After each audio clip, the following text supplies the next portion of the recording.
but we will sanction if need be, because this is an honorable profession.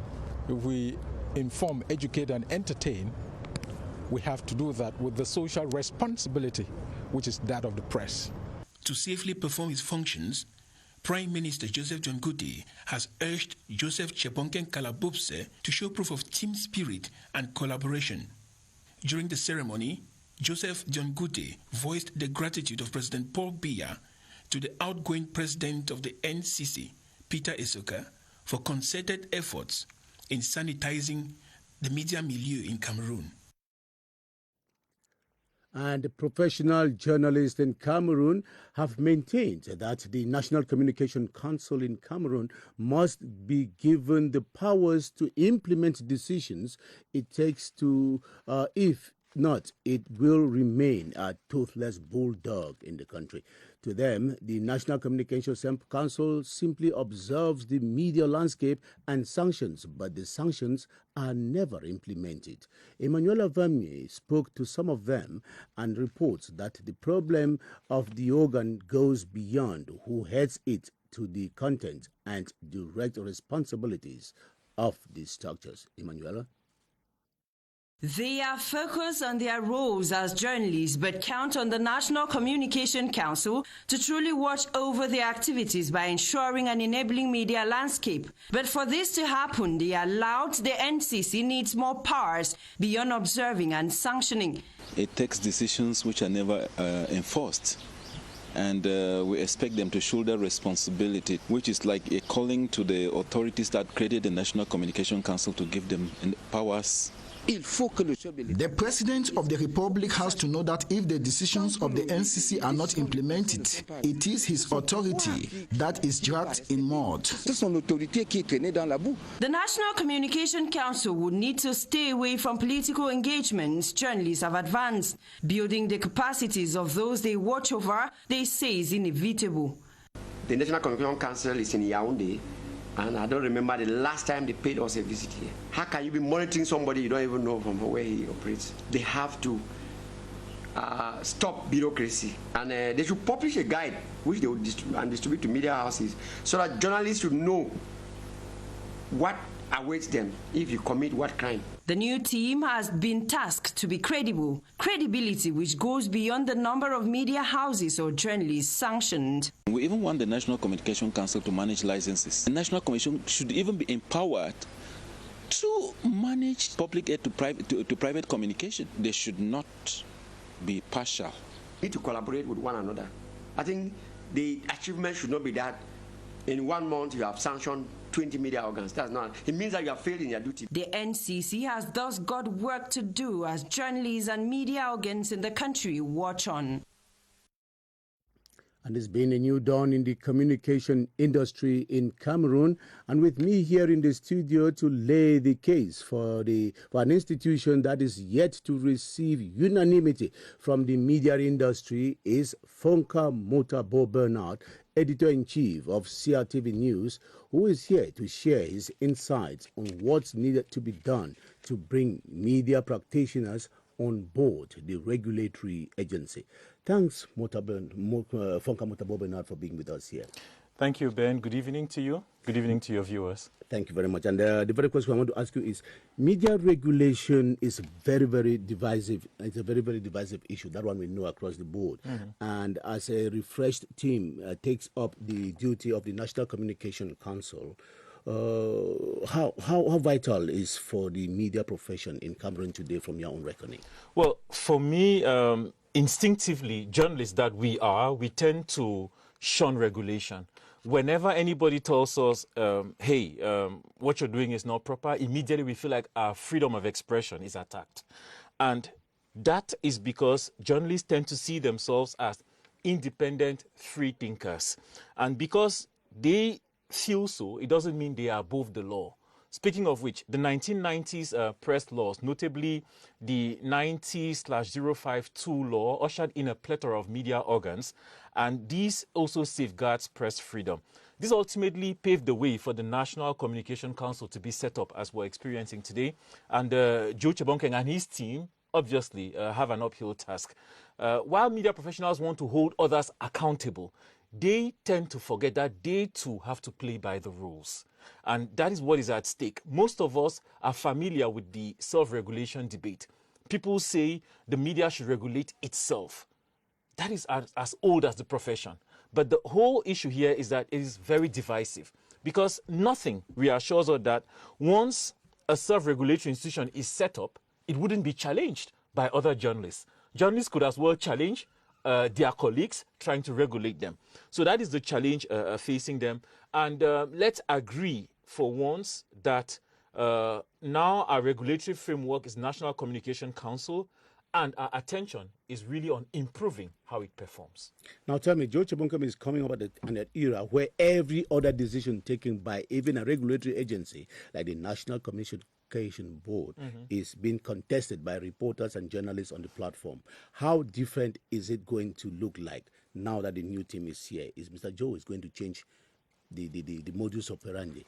Well, we listened to him this afternoon, and he was pretty firm in his initial statements. And knowing how principled he is, we expect him to follow up on those statements. But it's worth noting that for most legal practitioners, they know this aphorism. We say not only must justice be done, it must also be seen to be done. This suggests that everyone is entitled to due process or a fair trial. The National Communication Council must conduct its hearings or cross-examinations with due diligence, transparency, and thoroughly. In fact, these proceedings must not only be clearly spelled out, but must be made known to the media professionals who may find their work under its review. You're not going to tell somebody you've done wrong without telling them how you found them guilty of wrongdoing. So it is very important to eliminate suspicion, frustration, and the sense of unfairness that has usually shrouded these decisions. Most people have felt like, the National Communication, I've heard journalists say things like the National Communication is sanctioning only the private media. It never sanctions the public media, or it's harder on us than on others. So in order to reduce that feeling of we are, victims, we need to explain to them the processes. And it is crucial for the National Communication Board to explain the process. So they have a huge task ahead of them, which is not only setting out how they do their processes, but also making sure that the media professionals are aware of these processes. That way, once a sanction comes, there's really no argument. Let's take, for example, imagine a world in which communication and comments were anonymous. We're in a context in which violence is promoted even by words online. Libel and privacy abuse are very rampant. All of this in the name of freedom of expression. Without being gloomy, it is clear that without a National Communication Council, press freedom is at risk. It is true that it is a tester of democratization, but at the same time, if those who are charged with playing out that press freedom do not respect the private rights of other individuals, then we're giving room for chaos. Now, one last question from Kamota. Tell me, is the problem of sanctions that you're talking about not because they are the wrong persons at the right place and that the right issues are not being done? Is it just a question of sanctioning? Is it not that journalists should equally take the responsibility of themselves of doing the right thing at the right time? Yes, definitely. The journalism profession, like I said, is threatened even by technology. Online media has opened the floodgates for almost anybody to practice journalism or to claim to be a journalist or to claim to give information. And sometimes what this does is that those who are credible and who exist naturally and have institutions and have bases, headquarters and all of that and verify information are not those who are being listened to. Those who are being listened to are those who are online and who are creating what we call buzz. So yes, they are trending, they are attracting followers, but at the end of the day, their information is not credible. And because that is one of the threats facing the profession, journalists have a duty to protect their profession, to ensure that they are dealing with colleagues who understand ethics, deontology, who understand what is at stake here, who understand that Cameroon is dealing with challenges like insecurity. It is new. We're hearing lots of things about hate speech. All of that is new to our context. So journalists should understand that their words, their publications, their content have consequences. And sometimes it could be the price or the life of somebody. Thank you very much, Fonkamot Abobenard, Editor-in-Chief of CRTV News. And we want to wish Joe Chebonken Kalabubse and his entire team the best in this new page that is opening in your life. He was sitting here with me, and I hope that he knows what it takes to give the right results to Cameroonians. Thanks for coming on. Thank you, Joe, for having me. Okay. Now we'll carry on with the news to go over to the Southwest region, but to announce that the candidates of the GCE O-level and advanced level started writing today, as well as those of the first school living certificates. Both of the candidates and their invigilators in the written part of these official examinations have been credited for the effective takeoff and smooth start of the examinations in the Southwest regions in particular. As BrigadeAntiSardinard reports, she confirms that in the following report that pupils and students took their places at the various examination centers on time and in the right form. Hello, Bridget. Final year pupils and students in the Southwest region taking part in certificate exams started the written phase with prudence for the technical vocational education examination. Dr. Efande Lyonga attests a calm and serene atmosphere. Security is ensured by school security personnel and those from the state services. At the level of the first school living certificate, it started on time and hitch-free. The Southwest Regional Delegate of Basic Education commended both actors. In all the centers that I have gone, in fact, we have not registered any incidents, and the presence is very effective. A total of 30,141 candidates are sitting the 2021 June session of the GCE ordinary and advanced levels, plus 7,126 candidates for the TVE intermediate and advanced levels, alongside 19,295 candidates for the first school living certificate and certificate de tir premier examinations in the Southwest region. We go over to the Northwest region, where over 20,000 candidates have begun sitting the written phase of the General Certificate of Education of both the ordinary and advanced levels of education in that part of the country. Examination officials in the region have been quick to notice an increase of some 5,000 candidates, up from the 14,000 who wrote last year. Security has been beefed up with no hitches reported in all the 7 divisions of the region, as Karin Tosam reports or confirms in the following report from the Northwest region. Karin. There are 50 GCE examination centers across the Northwest. Some of the candidates in Bamenda are internally displaced and say they have defied financial odds to take the exams. When I had to register the GCE, my elder sister, whom I live, who struggled for me to register with some farm work on people's farms. School officials have adopted a special timetable to assist the candidates. We do a lot of catch-up classes. Then we even go to the extent of even letting them come here on Sundays for us to see what to do, so that the what we call syllable coverage should be done. There has been 5,000 additional candidates this year. We have 20,100 candidates who are sitting the GCE exams, the 4 GCE exams, as against just about 14,000 last year. Meanwhile, close to 16,000 pupils are sitting the first school living certificate and its French equivalent, Certificat d'études primaires, in the region. And the region part of communication organized by the Cameroon GCE board, examinations rather organized by the Cameroon GCE board, kicked off nationwide today, as you were hearing from all the other reports, at the government bilingual practicing high school Yaoundé.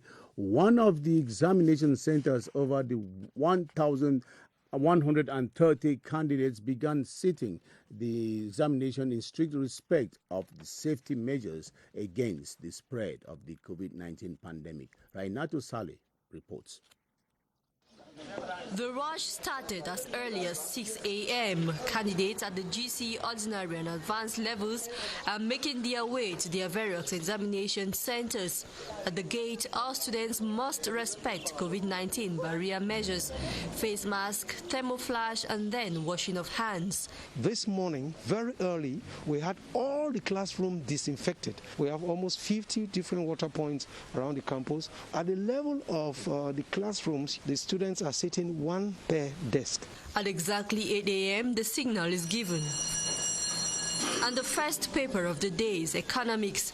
Here at the government's bilingual practice in high school Yaoundé, some 1,133 candidates are to sit the exams. So everything is started off in time, and we do have students who may be running late. They come and we ask them to be calm and they go in, but we have majority, virtually all of them, are already in place. School authorities say all has been put in place to ensure the exams are hitch-free. Still here in Yaoundé, our reporter Rita Makang was out in some of the accommodation centers where candidates of the two subsystems were taking the first school living certificate examination and its equivalent in the French language, the Certificat d'études primaires, and now reports that it was a takeoff in strict respect of the exigencies of the COVID-19 pandemic. It's an open market that welcomes you around government bilingual primary schools Bastos this Tuesday morning. It's exams day. The tensed faces of these parents oppose the visibly serene attitude adopted by their offsprings some few hours to the kickoff of the first papers, mathematics and dictate for the English and French subsystems of education, respectively. The first school certificate by learning in Mangashu, by doing some mathematics, revising the general paper.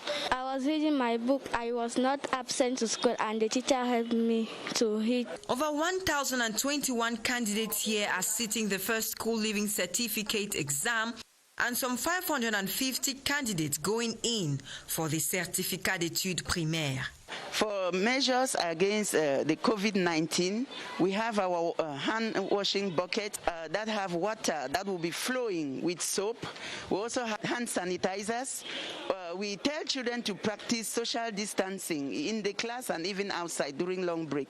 The examinations, which end this Wednesday, June 30, is a giant step for these pupils who are vying for a ticket to secondary. Away from education, we now go over to the National Assembly, where members of Parliament are urging government to invest in renewable energy as a solution to the acute shortage of power supply throughout the national territory. The Committee on Production and Trade of the National Assembly and the Parliamentary Network for the Promotion of Renewable Energy in separate sittings assessed the electricity offer and requested increased financing to meet the demands of the population. Esther Kmer has the details of the deliberations.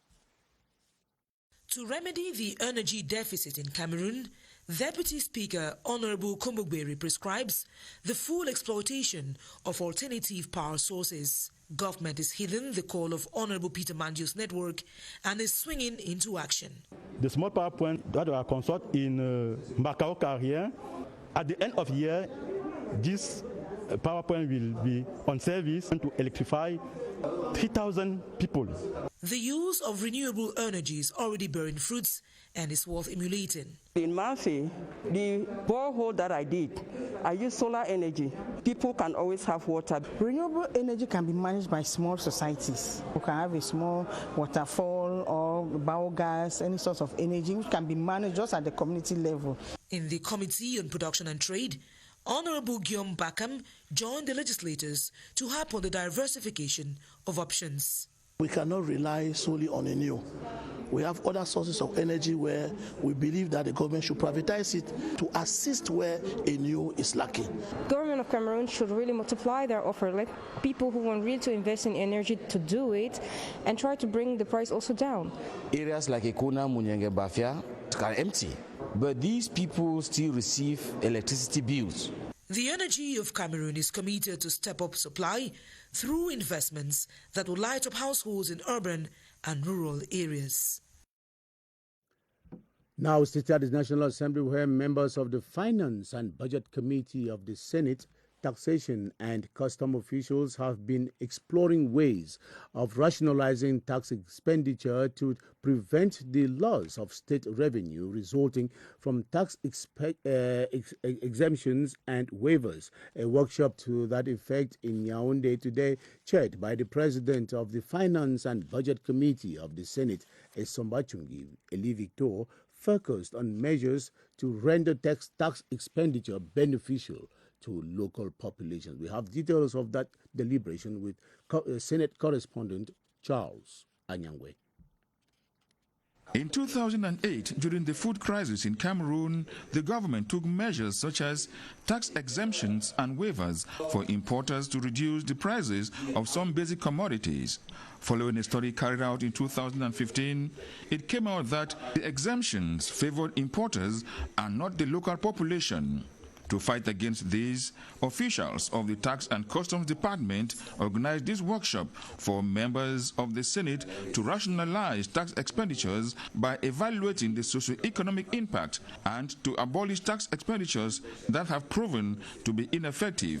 Faisal Abdullahi and Benoit Ananga presented exposés concluding that tax expenditures must be streamlined to favor the local population. By streamlining the taxes, it's important because the benefits as previewed by the tax department should go to those people who will actually use what has been previewed for them. We might propose modification of certain issues with regard to the laws, and then we can question ministers, we can question the various departments on the implementation. The idea behind the workshop is to strengthen import substitution policy to promote local production and to finance projects that benefit the targeted populations.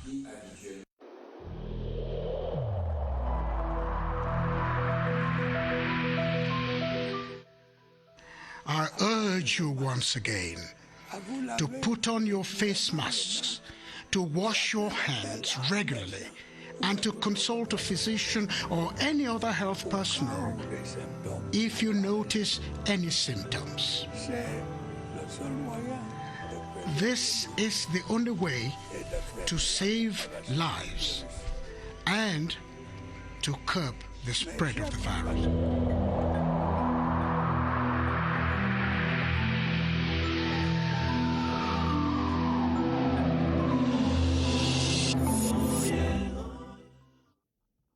And public health experts in the country have affirmed that the arrival of 5 million doses of the Johnson & Johnson vaccine as ordered by the government of the country will change the dynamics of the ongoing immunization campaign against the COVID-19 in the country. Gilbert Ongene, who is posted at the Public Health Emergency Operations Center here in Yaoundé, extends a discussion with Dr. Eric Mbole on how soon this new stock will be available and what impact it will have on the ongoing campaign against the ongoing campaign for the vaccination against the COVID-19 pandemic. Hello, Gilbert. Come on board with your guest.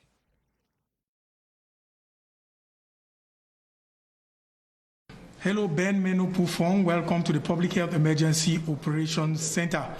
As you all know, we have Johnson & Johnson vaccine that has been ordered by the government of Cameroon, which is going to come to reinforce the quantity of vaccines already present in the country for this mass vaccination campaign that starts on the 7th of July. With us here at the Public Health Emergency Operations Center is Dr. Eric Mboke. He's of the National Immunization Program. Good evening, Doctor. Good evening, sir. Now, tell us, the Johnson & Johnson vaccine that was ordered, is it already in Cameroon? Okay, thank you, sir. The order has been sent already since, and then now we are just waiting for the manufacturer to send the pre-alert. It's when the pre-alert will come that we'll know exactly when the vaccine will come into the country. So the state had made everything that was supposed to be done. When Johnson & Johnson gets to Cameroon, how have you organized yourself to dispatch it to the various health districts of the country? Yeah, we use the same mechanism we used last time as the other vaccine came. So everything is already... And what is the mechanism? The mechanism from the central level, we have the engine that will take the vaccine to the regional level. Now from the regional level, the vaccine will go inside the district. So the mechanism is already known. Everything is ready. When the vaccine comes, everything will just follow, as we did for the two vaccines we received before. Thank you very much, Eric Mboke. Well, Ben Menopufong, you got it all. Once Johnson & Johnson, the vaccine ordered from the United States of America, arrived Cameroon, there's a mechanism that's in place to dispatch this vaccine to the various health districts across the national territory so that Cameroonians can have their jab. Over to you, studio.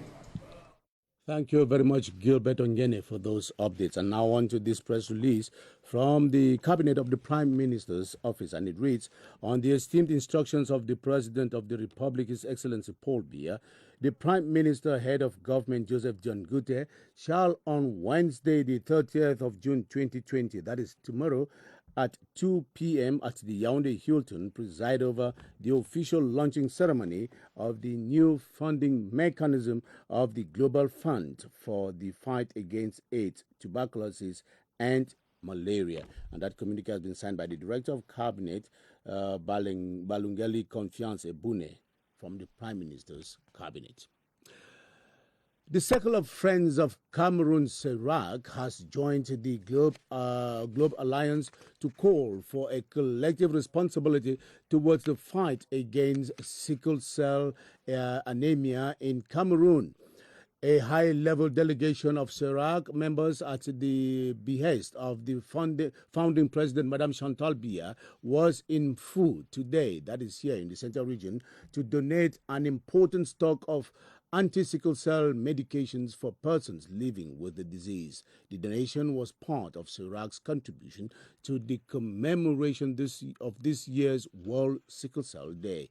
Amin King Edward reports. Faithful to its traditional mission of humanitarian activities in favor of the suffering masses, since its creation in 1995, the Circle of Friends of Cameroon, CERAC, was this time around at the Fou District Hospital. The humanitarian gesture that carried the impulse of the First Lady, Madame Chantal Biya, founding president of CERAC and United Nations Goodwill Ambassador, is an expression of a global alliance in the fight against sickle cell anemia. We want to thank the First Lady for what he have done for us here in Mufu Afamba, and he have really wiped away our tears.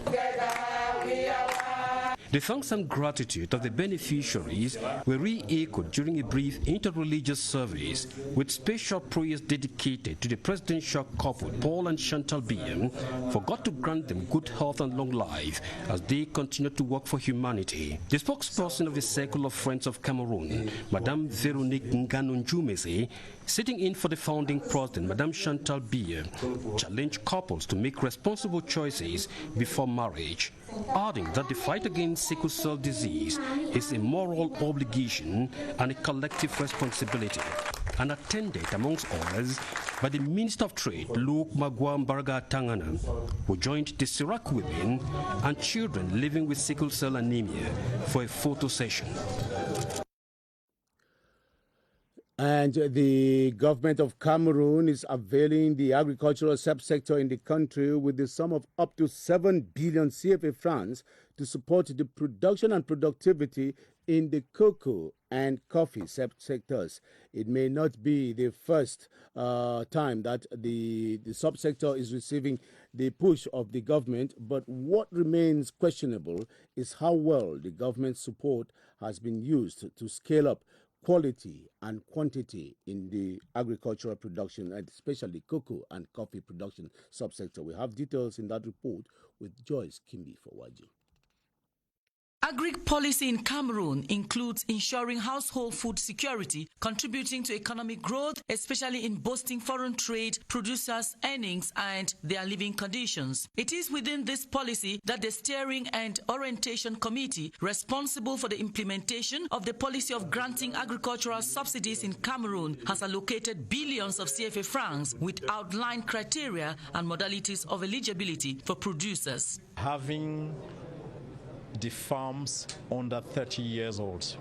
Engage yourself as a producer to identify the farms NU. We are under 7 billion CFA francs, but within the 3 coming years, we intend to inject around 30 billion CFA francs. Its impact includes increased productivity and cash entry, and government under this sector calls on producers to auto-register.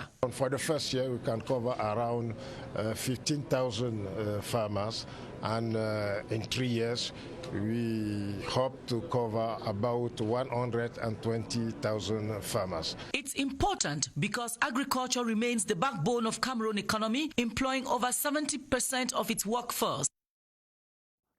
Let's talk sports now. Cameroonian wrestler Esombe Tiako Emilien has been designated the standard bearer of Team Cameroon at the 2020 Tokyo Olympic Games.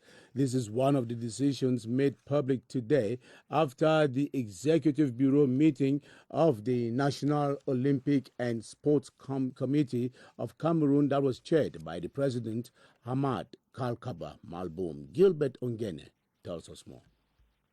The standard bearer of Team Cameroon at the 2020 Tokyo Olympic Games is wrestler Esombe Tiako Emilien. She will be accompanied in this task by young rising boxer Mengue Aïssi Albert. They will lead the 12 athletes of the country at the games that begin early next month. This Executive Bureau session has permitted members of the committee to scrutinize activities of the structure for the last Olympiad and to chart the path for the upcoming one. We want to keep the standard of our organization, to respect the values of good governance, and we will put the athlete in the center of our strategy. These newly appointed members of the Disciplinary Council and Ethics Committee, among them Yap Abdul, Etame Masoma, and Kumpa Issa, were also sworn into office. We will be able to apply the law when people are brought before us according to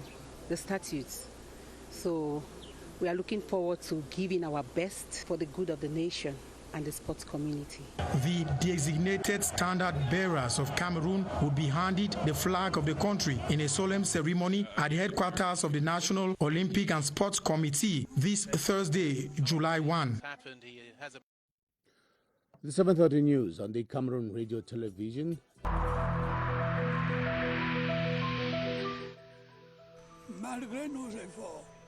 Despite our efforts, COVID-19 plunged many families into mourning and seriously hampered the functioning of our economy and society.